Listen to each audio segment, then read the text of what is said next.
Halo semuanya, kali ini aku mau ngucapin terima kasih untuk pembaca pendengarku di Taiwan, Malaysia, Australia, Hong Kong, dan Arab Saudi. Thank you for all of you. Stay healthy and be happy, okay?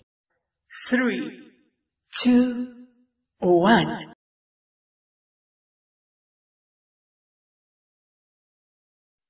Pertemuan-pertemuan Mark dan Alana lebih sering sekarang. Alana sedang banyak pekerjaan, dia sangat sibuk sekarang. Tapi kalau dia menolak permintaan Mark, dia tahu Mark akan tetap melakukannya sendiri dan itu berbahaya untuk Mark. Melihat Mark kembali semangat menjalani hidupnya, walau masih banyak hal yang belum bisa diingat oleh Mark, membuat Alana tidak tega untuk melarangnya. Begitu juga dengan Amara. Amara sangat cemas akan keadaan papa putranya itu. Tapi mereka sama-sama sadar mereka hanya bisa saling melindungi dengan diam-diam. Saat Alana pergi menghilang diam-diam, maka Amara akan mengambil alih tugas, mengawasi pekerjaan, juga menjaga dan melindungi adik-adiknya. Dan Alana, dimanapun dia pergi, maka Mike, orang yang dia belikan makanan itu, akan ada di sampingnya, di sisinya untuk melindungi Alana. Walau Alana sering menolak, tapi orang itu tetap datang melindungi Alana, sekalipun dia harus membayar tiket pesawat ataupun tiket keretanya sendiri. Uangmu akan habis untuk itu, protes Alana. Aku tidak punya siapa-siapa Nyonya, hanya perlu makan. Uang bayaran Nyonya lebih dari cukup untuk saya sampai saya mati nanti, kata Mike. Alana tidak bisa melarangnya lagi, tapi Alana juga merasa lebih aman kalau ada Mike. Amara pun paham sekarang kalau maminya itu sering menghilang untuk membantu papa putranya. Ara juga akan membantu, Pak. Amara tersenyum, dia juga punya armada perang sendiri. Sementara Mike, seperti apapun dia berusaha mencari tahu tentang saham 50% Dirgantara Company itu, dia tetap tidak bisa menemukan siapa pemiliknya. Mike makin gusar dan marah. Pasalnya, Dewan Direksi di perusahaan Dirgantara Company tetap menjalankan aturan yang berlaku dari dulu. Laba keuntungan dari saham 50% itu tetap ditransfer ke nomor rekening yang bernama nomor sandi itu. Sebelumnya, seluruh laba keuntungan masuk ke nomor rekening Mike. Tapi setelah saham 50% itu diklaim, maka laba pun dibagi menurut saham masing-masing. Mike menjadi sangat marah. Tapi dia tidak bisa protes, apalagi merubah aturan yang sudah ada. Sebagian besar Dewan Direksi sebenarnya tidak terlalu menyukai kalau Mike yang menjadi ahli waris penerus Dirgantara Company. Tapi mereka pun tidak bisa berbuat apa-apa karena memang hanya Mike yang berhak. Dewan Direksi juga tahu desas-desus kalau Mark punya anak. Tapi tidak ada bukti hukum yang mendukung hal itu dan anak bersangkutan tidak datang juga untuk menuntut hak warisnya. Jadi suka atau tidak suka, mereka akhirnya menerima Mike lah sebagai ahli waris.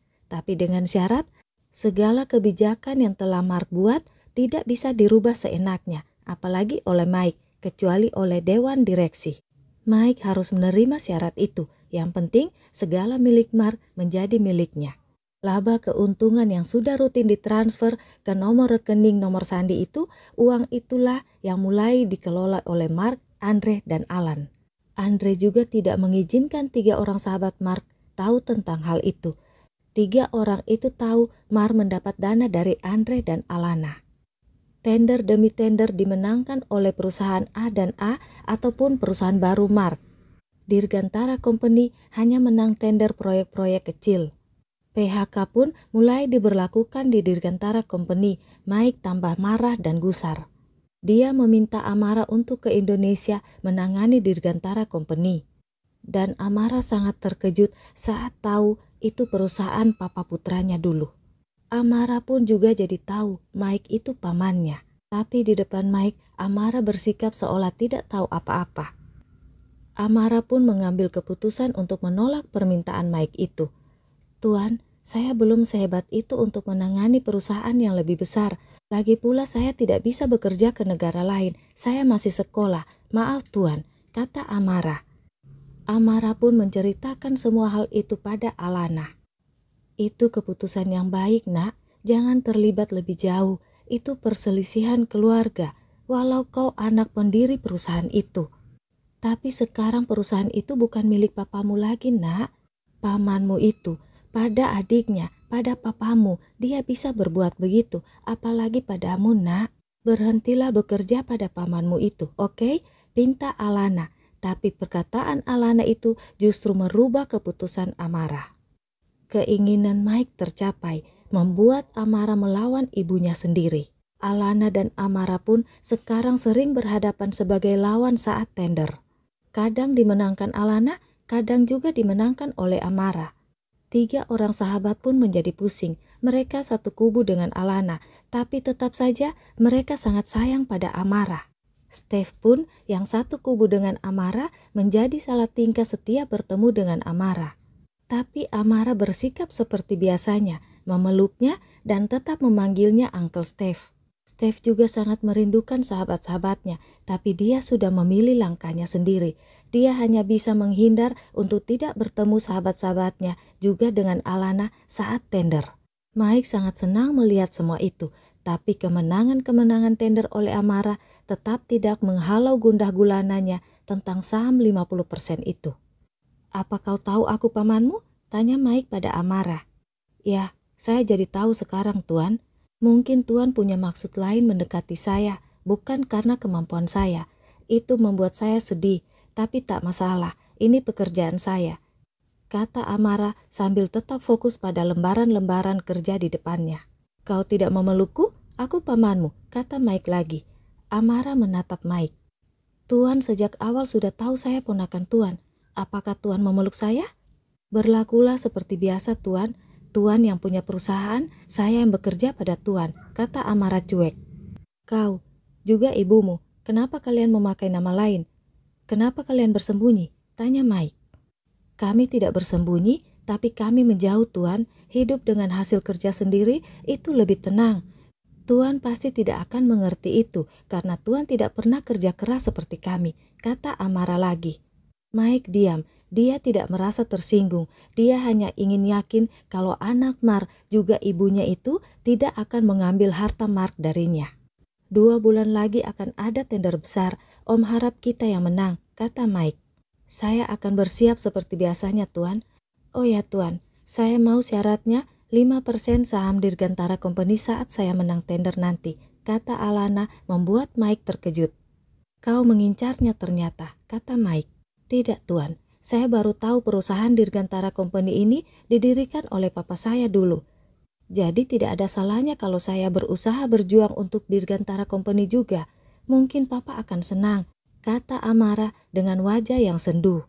Hubungan darah ternyata selalu membuat suasana tidak nyaman. Batin Mike yang merasa tersentuh melihat kesenduan Amara. "Anak malang," gumam Mike lagi. 2% seperti biasanya, tawar Mike. "Tuan bisa cari orang lain kalau begitu. Saya serius, Tuan," kata Amara menatap Mike. "Lama-lama saham Om akan habis kalau begitu," kata Mike tertawa garing. "Hanya tender kali ini, Om tidak akan rugi. Tender ini besar. Berikut-berikutnya kembali ke aturan awal. Jadi siapkan perjanjiannya, atau saya mundur, Tuan," kata Amara kembali bekerja.